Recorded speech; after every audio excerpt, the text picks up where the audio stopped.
ہم نے تذکیر و تانیث کے بارے میں بات کر لی تھی اور چند اصول دیکھے تھے۔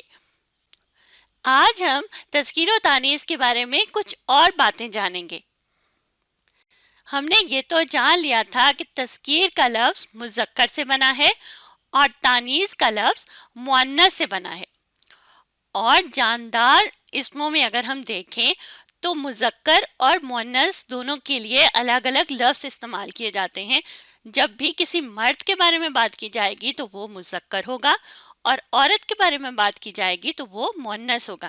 اسی طرح اگر جانوروں یا پرندوں میں دیکھا جائے تو بیل کا لفظ مذکر ہے اور بیل کا مؤنث ہوتا ہے گائے، بیل گائے۔ اسی طرح دادا، دادی، بھائی، بہن، تو جتنے بھی اسم ہیں ان میں ہر مذکر کا کوئی نہ کوئی مؤنث ہوتا ہے۔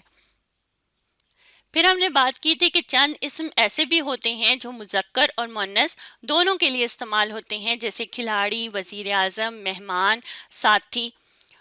جملہ دیکھیے، وہ بہت لڑاکا ہے، تو لڑاکا کا لفظ مرد، عورت یعنی مذکر مؤنث دونوں کے لیے استعمال ہوگا۔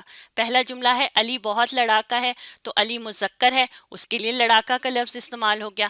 کرن بہت لڑاکا ہے، کرن مؤنث ہے اور لڑاکا کا لفظ اس کے لیے بھی استعمال ہوا۔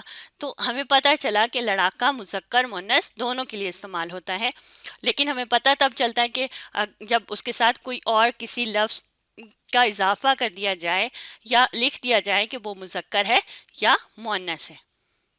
لیکن اگر ہم بے جان اسموں کے بارے میں بات کریں تو ہمیں اس کے مذکر مؤنث کا فرق معلوم نہیں ہوتا، پتہ نہیں چلتا۔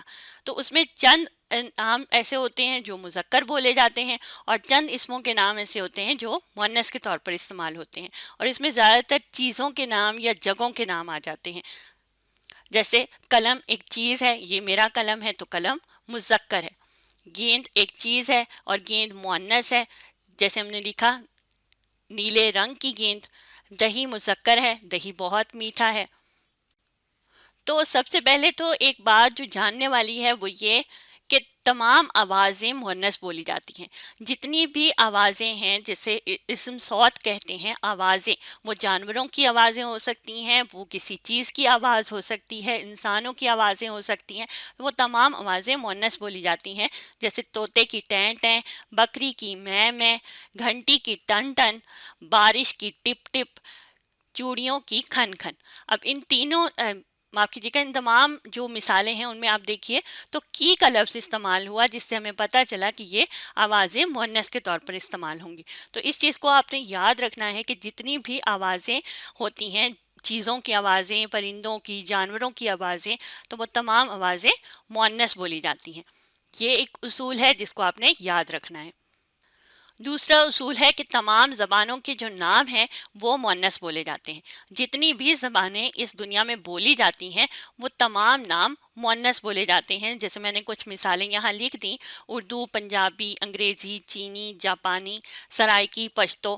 تو مختلف علاقوں میں بولی جانے والی زبانیں، مختلف ملکوں میں بولی جانے والی زبانیں، تمام زبانوں کو جب ہم جملوں میں استعمال کریں گے تو وہ مؤنث کے طور پر استعمال کیا جائے گا۔ جیسے میں کہتی ہوں مجھے اردو اور انگریزی زبان آتی ہے، یہاں اگر زبان کا لفظ نہ بھی ہوتا تو بھی جملہ بولا جاتا مجھے اردو اور انگریزی آتی ہے۔ تو آتی سے ہمیں معلوم ہو گیا کہ یہ مؤنث ہے، دونوں زبانوں کے جو نام ہیں وہ مؤنث کے طور پر یہاں استعمال ہو رہے ہیں۔ تیسری بات یا تیسرا اصول جس کو آپ نے یاد رکھنا ہے کہ بے جان اسموں میں تمام نمازوں کے نام جو ہیں وہ اردو زبان میں ہم مؤنث کے طور پر استعمال کرتے ہیں۔ جیسے فجر، ظہر، عصر، مغرب، عشاء، یہ 5 نمازوں کے نام یہاں لکھے ہوئے ہیں۔ تو ان تمام نمازوں کے نام جب ہم اردو زبان بولتے ہیں یا لکھتے ہیں تو وہ مؤنث کے طور پر لکھا جائے گا یا بولتے ہوئے بولا جائے گا۔ جیسے میں کہتی ہوں میں نے فجر پڑھ لی ہے۔ اب پڑھ لی سے ہمیں معلوم ہو گیا کہ فجر کا لفظ جو ہے وہ مؤنث ہے، یعنی اس نماز کا نام ہم نے مؤنث لینا ہے۔ باقی کسی بھی نماز کا نام ہم یہاں پہ لکھیں تو آگے پڑھ لی ہے لکھ دیا جائے گا۔ چوتھا اصول یہ ہے کہ جب ہم اردو زبان میں دنوں کے ناموں کے بارے میں بات کرتے ہیں تو جتنے دنوں کے نام ہیں، جیسے ہم